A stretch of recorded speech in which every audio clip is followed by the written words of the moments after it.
big. No. Hello. Yeah. Yeah, this is harder when I'm so round. Hi, I'm Leica. Hi, I'm Brandon. Today we wanted to share our experience of house hunting in Japan, what it was like, what the process is, and we wanted to share our top 5 tips for anyone thinking about doing the same.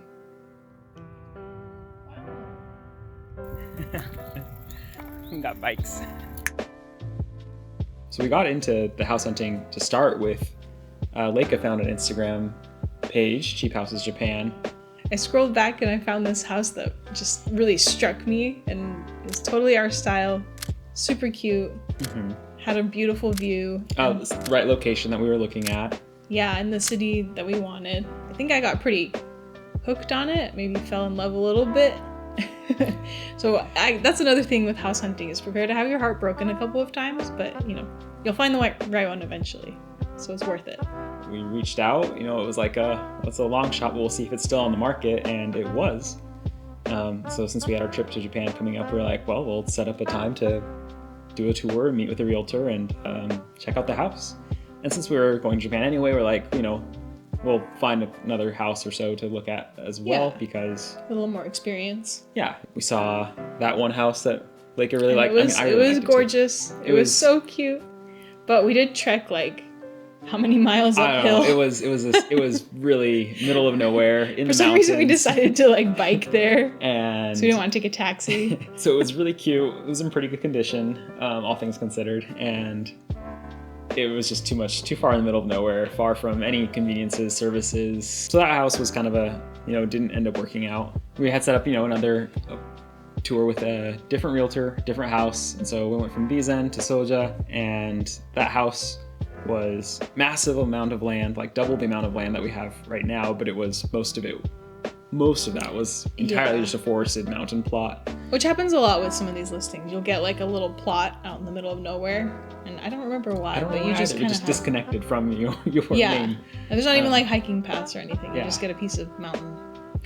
It was fun to look at. It was a really pretty area. Really nice drive up there.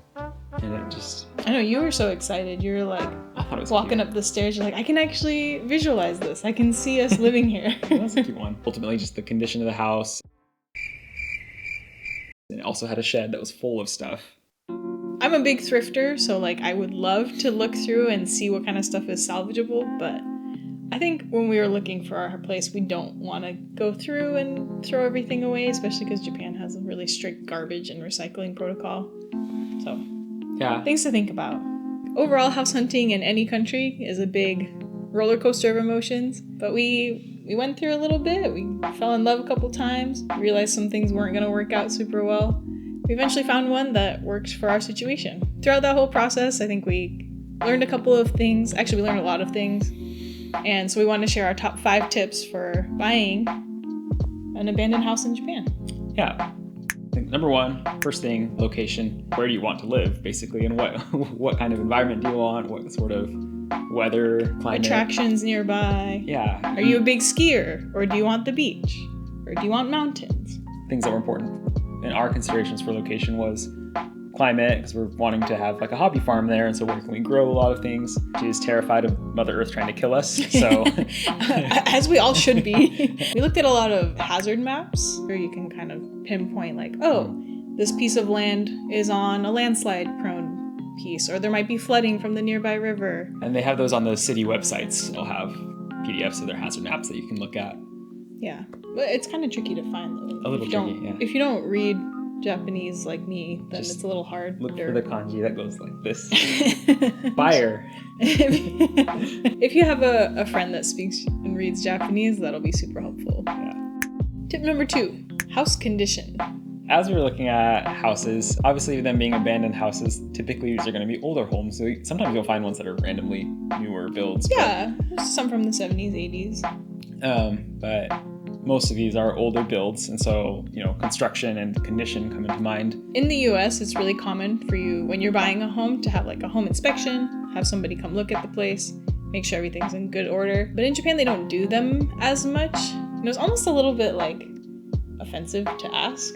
Yeah, I mean, you can still definitely get it done. Yeah. But they're not as common in Japan, and I think part of that is because From our experience, the realtors seemed a lot more upfront. At least we didn't feel like they're very honest about what situation and what condition the house is in. There was one house that we inquired about. It was in Himeji. We asked the realtor, like, hey, like, we're interested in this house. Is there any more photos or information? And they just immediately were just like, here's the pictures of the foundations. It was like super cracked. Yeah. Like looked a little shifty. There's like, here's the pictures of the foundations. Just so you know, it would take a lot of work to, make this probably safe to live in. And we're like, okay, thank you very much. Yeah. Maybe we'll pass on that. But along that, though, we were recommended to look for houses not between basically the 1950s and 1980. If you're buying an older house, so before like 1950, it was built in an old-fashioned style where the foundation was on stones, like boulders basically, which are a lot more impermeable to water. But after kind of Reconstruction era, World War II, a lot of quick builds on the houses meant a lot of the foundations were concrete, and they didn't separate the concrete from the wood for the house. So the concrete just soaks up water, passes it along to the wood, which wicks the moisture off of that, and then you get some wood rot, termites, all sorts of things coming after that. After the 80s, they seem to have fixed that problem mostly with better concrete, as well as separating with like usually either like plastic or metal. Insulation. Some sort of insulation between the concrete and the wood. Yeah. And they're a little more like earthquake seismically strengthened. Yeah, too. Seismic regulations after the 80s as well are better. And especially with a lot of these older homes too, they will have additions built on them. Some of those are not properly done additions, or the foundation might be a little shifted for those because they're built at different times. So that's just another thing to consider. Mm-hmm. The one we're going with right now, I don't think has any additions, so it's... No, it's very small. Small. Just a little peasant house. We do have some like minor, mostly cosmetic DIY projects that we want to do on our place, but we didn't really want to have a property that we had to budget a large amount for any big changes like foundation work or plumbing or roof. That's another big one. I think that a lot of the abandoned houses might be like outdated roofs, or maybe they had water damage or leaks in the roof, and that can just be expensive, as it is here. So luckily our place came with a guarantee on the roof for 2 years. Mm-hmm. So they'll come and check up on it. And if we see anything, we can report it, and they'll cover that for a couple of years. So we were really, we thought that was really cool. Yeah, that this place definitely does that. made us feel a lot more comfortable. Along with that, our place also has a 5-year guarantee on termites, which is another big issue with a lot of wood homes, and it's humid and rains a lot in Japan. So it's free real estate for those guys. Number 3, accessibility, convenience. How close do you want to be to stuff? So like we were talking about, the house in Bizen, super far from everything. It was beautiful, but we were like, there's no way this would be practical to live in for us. Any DIY project would mean just driving, 30, 40 minutes to pick up supplies. It would not have worked. So accessibility is really important. I think that's one advantage that we have of the Japanese countryside versus the American countryside is you can still be in the countryside in Japan and still be close to things. We have a rice paddy and a decent sized plot of land, but we're actually like a 5-minute walk away from a convenience store. So, which are fantastic. Those are like a place in Japan where you can get food, some minor groceries. You can take care of like taxes and some shipments, parcels, things like that. Yeah. The convenience stores do a lot of work. Like a 5-minute walk away from one. 5-minute walk from elementary school, middle school, short drive to a co-op for fruits and vegetables. So that was a big part for us too, is like, we want to be able to have access to a train, because if you have access to a train station, man, you can get just about anywhere. And so it's nice that our train stop, it's only about a 30, 40-minute train ride to a Shinkansen stop or a bullet train stop. So from there you could really travel wherever you need to in Japan. Tip number 4. Realtors and paperwork. Yay.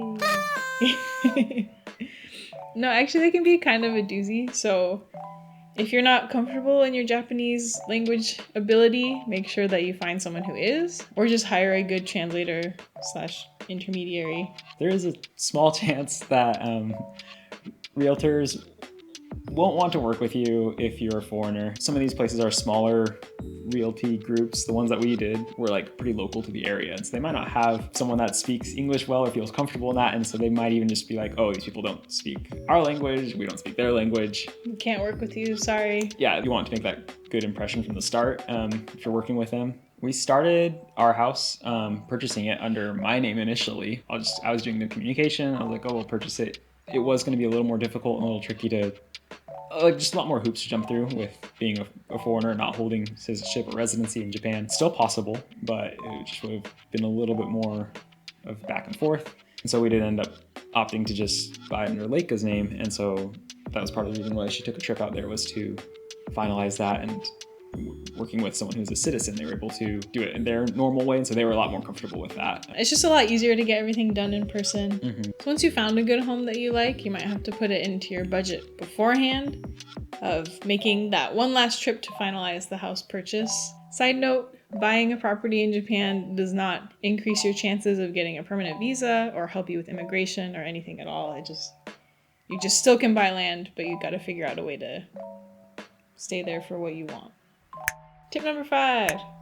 Finances. So a house in Japan, these aren't really investment opportunities. These are abandoned homes that are very, very cheap, yes, compared to our homes. But that's because houses in Japan depreciate in value. They don't appreciate. Can't really live out like a landlord's dream of owning and renting out a bunch of places. It really is just about if you want to live there or if you want to just visit there and have a nice vacation home. Loans or things like that, yes, you can get them. Like they are technically available, but as a foreigner, it'd be a lot harder. They really want you to have like a Japanese bank account. Like tax records, things like that. Yeah. We definitely recommend checking out places like Cheap Houses Japan. The guy that runs it, Michael, does a great job of compiling all this information and like all the resources and all the houses every week for the newsletter. Mm-hmm. And that can be a really good jumping off point, just like it was for us. There's a lot of different websites you can look at for akiyas. You can look at the government ones, or you can look at the ones like we did that were like realty groups that manage these places. We looked at like some of the big websites that like show nationwide all the akiyas. I thought those were just hard to use because there's just so much information. Just a lot of houses, right? Yeah. A lot of different places to look at. I mean, there's projected to be, hundreds of thousands more houses available on the market in the next coming years, just because of the declining population and migration to cities. So if you haven't found it yet, you'll find it. Wherever you're at in your journey looking for a house in Japan, whether it's just for fun or you actually think you're moving there, wish you the best of luck. And hopefully our tips were helpful for you. Yeah. Thanks for watching. Thanks for watching. You want to say hi to the camera?